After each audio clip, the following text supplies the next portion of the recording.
What's truly magnificent about being yourself after being in a narcissistically abusive relationship, you get to be yourself, is that you finally discover yourself. And it is like Christmas morning.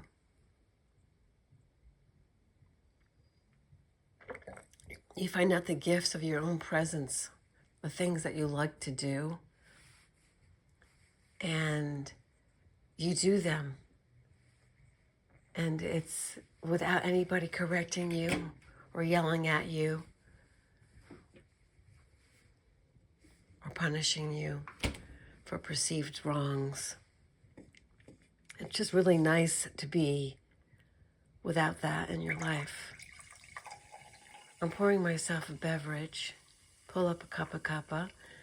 This is a non-alcoholic beverage, but it is a beverage that is pure pink lemonade.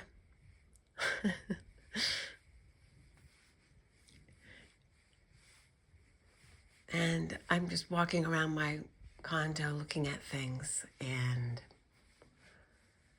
marveling at my ability to create beauty and be in my own space. And only if I think about the future and fret do I become frightened. Otherwise, I'm fine. And I think that's the part of life when you are in a situation in which you do have to rely upon good fortune to always be at your stride, because it's not always one step ahead of you. You sometimes do jump without the net, but you have faith that there is that net. But it's also the spider medicine of being able to sail and set the next project or the next part of what I will weave into my life. What will I weave into my life as the spider medicine woman?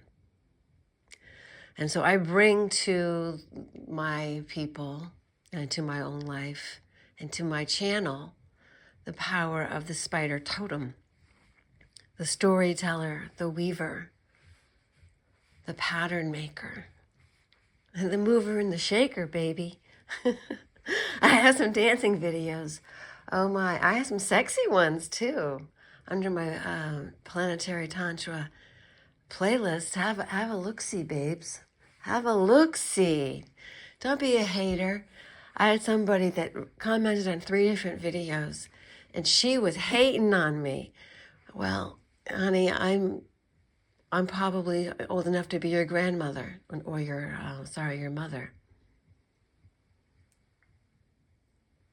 How much has she lived? How much had she lived? I'm a wise woman. You should be asking me questions, not condemning.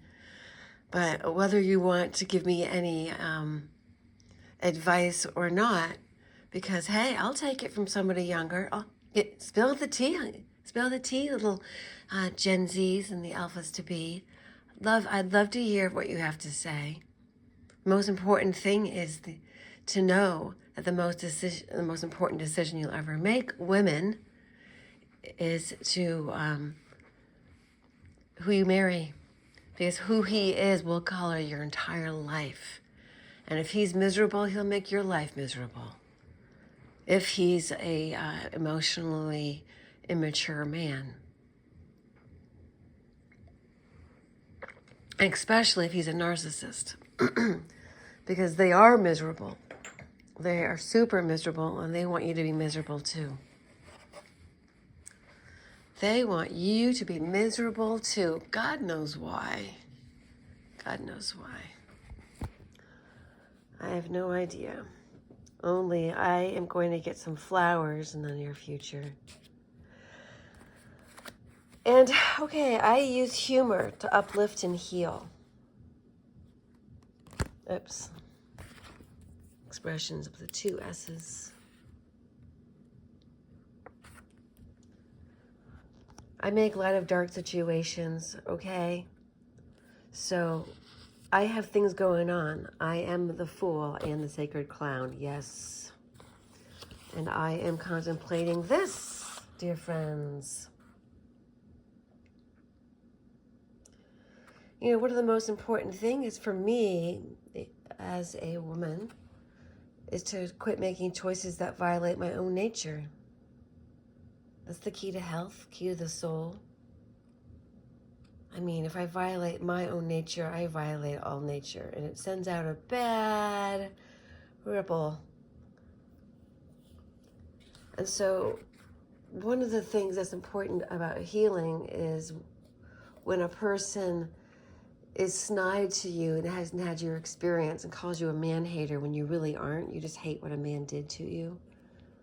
And now it's not that you hate men, it's just that you don't see what the big deal is. They're not so important, especially since they have been individuals who have taken away from my life as opposed to add. And it's arguable with them, of course, everything is. But what's going on and what's shifting are my priorities. My priorities are shifting. I'm going pro. I'm going pro. I'm a pro at understanding what to accept as normal now that I know that abuse is not normal. And that's why I have this beautiful print, Gustav Klimt, who is influencing my next art pieces. I don't want to do something quite so literal. But that tree of life, this is the expectation on this side, tree of life. And then to me, it looks like he's choking the life out of her. Oops. There we go. But it also looks like she's relieved and happy to be in his embrace, which I would hope would be the real deal there. I'm a romantic. However, because my own experiences with men has proven to be less than satisfactory for me, I've decentered them. I'm really digging my life. And like I was saying in the beginning of my video, I have been able to be more of myself and explore who I am and enjoy it. I'm enjoying who I am.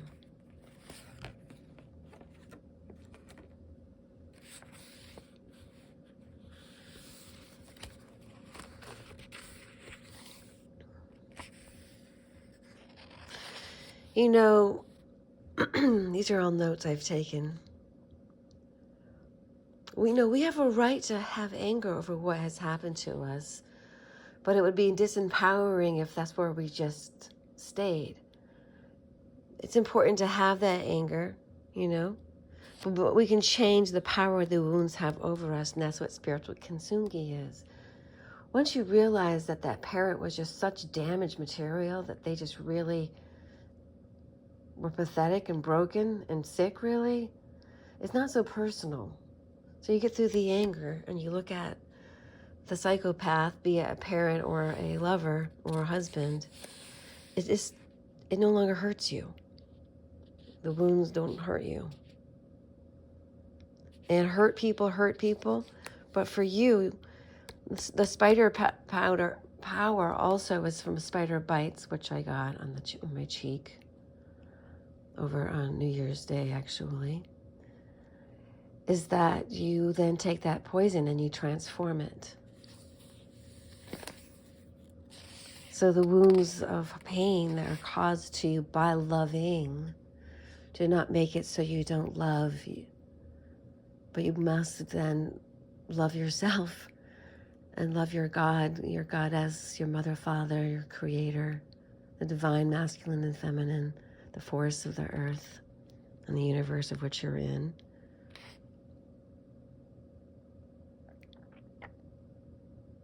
Yeah, you just completely 100% get placed in your being, your priorities.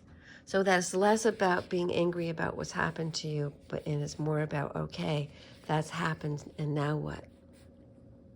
Because all of us really are on a profound journey of transformation, and you are meant to be on this journey to grow. And yes, I've been defeated. I've had problems. I've really had to face how I've been humbled. But now I'm embracing my defeat, and I'm winning the prize, which is the truth of myself. Life is a journey. It's a process. Nobody's getting it wrong. I took notes also. I listened to Robert Holden, The Hero's Journey. I would look him up because he takes the situation for men and he empowers men. I'm a woman. So this is my oh boy book, though. I hope you enjoyed this little session of philosophy, and we will cover more again in the near future. Oh boy.